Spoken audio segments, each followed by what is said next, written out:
Hey folks, this is your host, the one, the only Thrifty Gamer 83 here, just bringing you my review of Final Fantasy IX for the original PlayStation. I downloaded Final Fantasy IX a few days ago off of the Sony distro store for no other reason than I was really bored and I just wanted to play an old school classic turn-based role-playing game. I was just so completely bored and cabin fevered. I really needed something like Final Fantasy IX just to spark my interest. And while I do enjoy Final Fantasy IX, I find at times the ability system can be a little clunky, and the trance system, which is meant to replace Final Fantasy VII's limit break system, is, well, terrible at best. It just builds so slowly that it's not really like the Final Fantasy VII limit breaks. It's more or less akin to just waiting, waiting, waiting. After 4 or 5 seconds, you finally get the fill up. The visuals for Final Fantasy IX are outstanding. They are just the cut above the rest of full motion videos at the time, using the excellent, vibrant graphics to tell the story of the characters. It really is something which is amazing. It's not super deformed like Final Fantasy VII.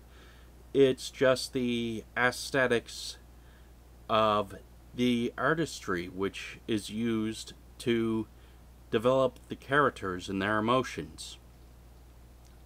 With that being said, I have to say that I also like how they introduced the help system mechanic into the game to help out those who might be newer to the game, or just to bring those along who you may feel, well, I'll show them this as their first role-playing game, and that's basically what the helper mechanic is meant for. And Final Fantasy IX delivers upon some great, breathtaking, visually exotic aesthetics that I said before.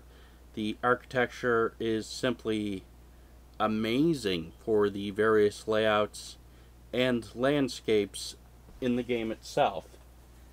And I couldn't ask for anything more in a Final Fantasy game than what Squaresoft had put into Final Fantasy IX at the time. Keep in mind that is at the time that Final Fantasy IX was officially released. I'm always blown away by the newer Final Fantasy games which come along. And they always they have this never fail to surprise you premise with what can be accomplished on the current generation of hardware. And Final Fantasy IX, really for the PlayStation, the original PlayStation, was no different. Sometimes it made me feel like the content and depth of appeal, as well as the striking visuals, it made me think I was playing a PlayStation 2, but of course I was just playing a PlayStation 1. So really, yeah, Final Fantasy IX just nailed everything you needed to nail with the thematic execution of how it could grasp an audience, how it could take an audience to the next level. And you really have to think, what more could be done in the future if they chose to, say, add smaller hints and elements of Final Fantasy IX to the future titles in the series. And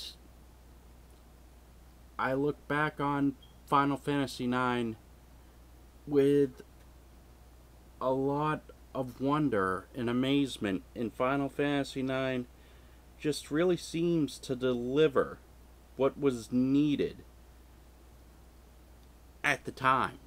And that is, at the time of release, which was the year 2000, it really just, it delivered, as I said before, the aesthetic and the architectural, and it also delivered for what was needed in the traditional sense of turn-based role-playing games. And I can really see how much of a labor of love Sony had put into this title and had crafted this title to be. I can really see the intricacy which they put into the storylines, how they developed the characters, and how the writing was very comical for a Final Fantasy title. It was just very lighthearted, very comical. You didn't really see the depth of the character's emotions until you actually go through and replay to seriously see what a character was feeling like in some of the sequences and in some of the developmental models of how it was put together. Alright folks, rant, rave, love, hate, click that subscribe button. You're keeping my show on the air. Have a good one.